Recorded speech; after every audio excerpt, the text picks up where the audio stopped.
এখন প্রিজন ভ্যানে রয়েছে আমরা সবাই। ব্যাপার কি, দুর্গাপুরে যে অমানবিক ঘটনা ঘটেছে ছাত্রীটির সঙ্গে, সেই বিষয়ে মুখ্যমন্ত্রী যে বলেছিলেন মেয়েদের রাত্রিবেলা বেরোনো উচিত নয় এবং দুর্গাপুরের ওই ছাত্রীটির ব্যাপারে মিথ্যে কথা বলেছিলেন স্বয়ং মুখ্যমন্ত্রী যে 12টার পর নাকি মেয়েটি বেরিয়েছিল। আসলে কলেজ থেকে মেয়েটি বেরিয়েছিল খাবার খেতে তার বন্ধুর সঙ্গে 8টার সময়তে। যে প্রশাসন নিরাপত্তা দিতে পারে না, দায় ছেড়ে দেয়, যে মুখ্যমন্ত্রী মিথ্যে কথা বলেন বারবার, তার বিরুদ্ধে প্রতিবাদ চতুর্দিকে করছে ভারতীয় জনতা পার্টির কার্যকর্তারা। ঠিক তেমনই আমরা শান্তিপূর্ণ প্রতিবাদ করছিলাম ভবানীপুর চত্বরে, ভবানীপুর অঞ্চলে। এবং তাই মমতা বন্দ্যোপাধ্যায়ের দলদাস পুলিশের খুব গায়ে লেগেছে যে তার মালকিন, যিনি ক্রিমিনালদের পক্ষেই বারবার জানান দিয়েছেন, তার বিরুদ্ধে, তার মিথ্যাচারের বিরুদ্ধে কোনো কথা বলা যাবে না।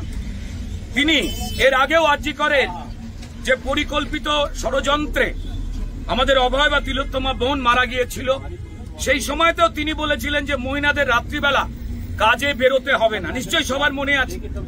অর্থাৎ এই রাজ্যে যে নারী নিরাপত্তা নেই, মানুষের গণতান্ত্রিক অধিকার নেই, তা কার্যত মুখ্যমন্ত্রী স্পষ্ট করে দিয়েছেন এবং নিজের অপদার্থতা প্রমাণ করেছেন। এই অপদার্থ মুখ্যমন্ত্রীর পদত্যাগ বারবার সবাই চাচ্ছেন। আপনারা দেখেছেন যে দুর্গাপুজোর আগে 11 জনের মৃত্যু জানবার পরও তিনি নাচ করেছেন ডান্ডিয়া। এবং উত্তরবঙ্গের বিপাকে পড়ে যে দুর্যোগ ঘটেছে, সেখানে 26 জন মারা যাবার খবর জানবার পরেও মুখ্যমন্ত্রী তিনি কার্নিভালে নৃত্য করেছেন। কি মৃত্যু নৃত্য, এটা কোথায় হতে পারে? নাচ খারাপ নয়, কিন্তু আমার পরিবার, আমার পরিজন, আমার আত্মীয়রা যদি মারা যায় তখন আমি নাচব?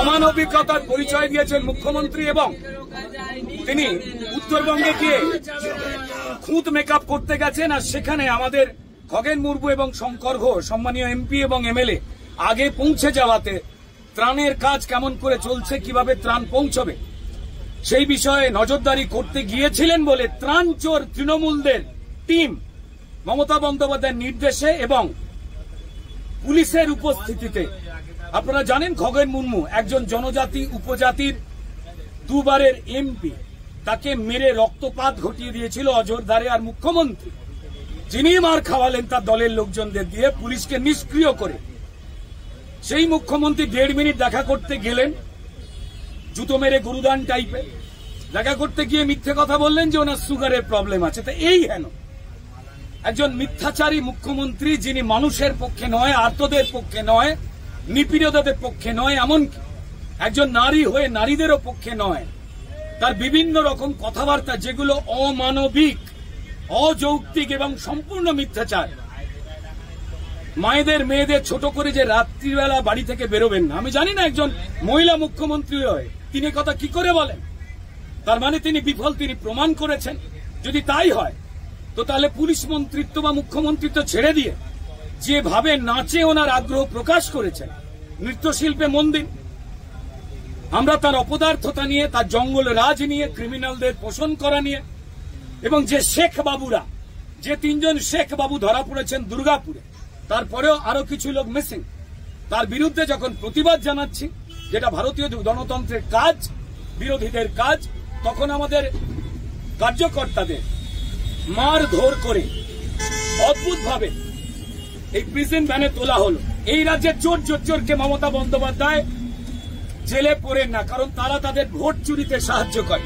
সামনে এসআইআর, মৃতদেহ ভোট, ভুয়ো ভোট কাটা যাবে, এটা জানতে পেরে তিনি পায় মস্তিষ্কের নিয়ন্ত্রণ রাখতে পারছেন না। ফলত ভারতীয় জনতা পার্টির কার্যকর্তাদের মারছেন, ধরছেন, জেলে পুরছেন, কারণ জেলেতে তিনি ক্রিমিনালদের পুড়তে ভালোবাসেন না।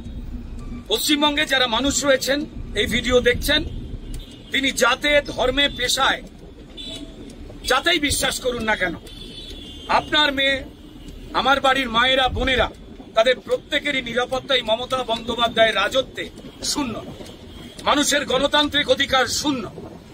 তো তাই আপনারা অত্যন্ত কড়াভাবে নিজেদের একটু চিন্তা করে নিন যে কোন রাজত্বে আমরা রয়েছি।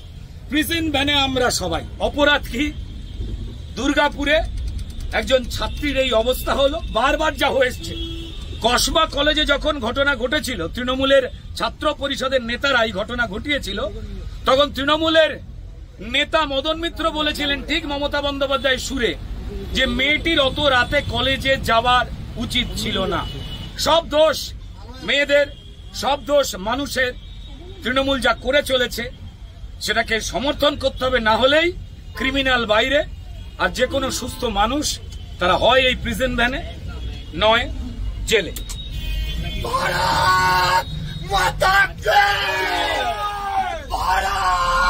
আমাদের ভিডিও ভালো লাগলে লাইক এবং শেয়ার করুন। কমেন্ট সেকশনে গিয়ে জানান আপনাদের মতামত। আরও ভিডিও পেতে আমাদের চ্যানেল সাবস্ক্রাইব করুন এবং প্রতি মুহূর্তে খবরের আপডেট পেতে প্রেস করুন বেল আইকন।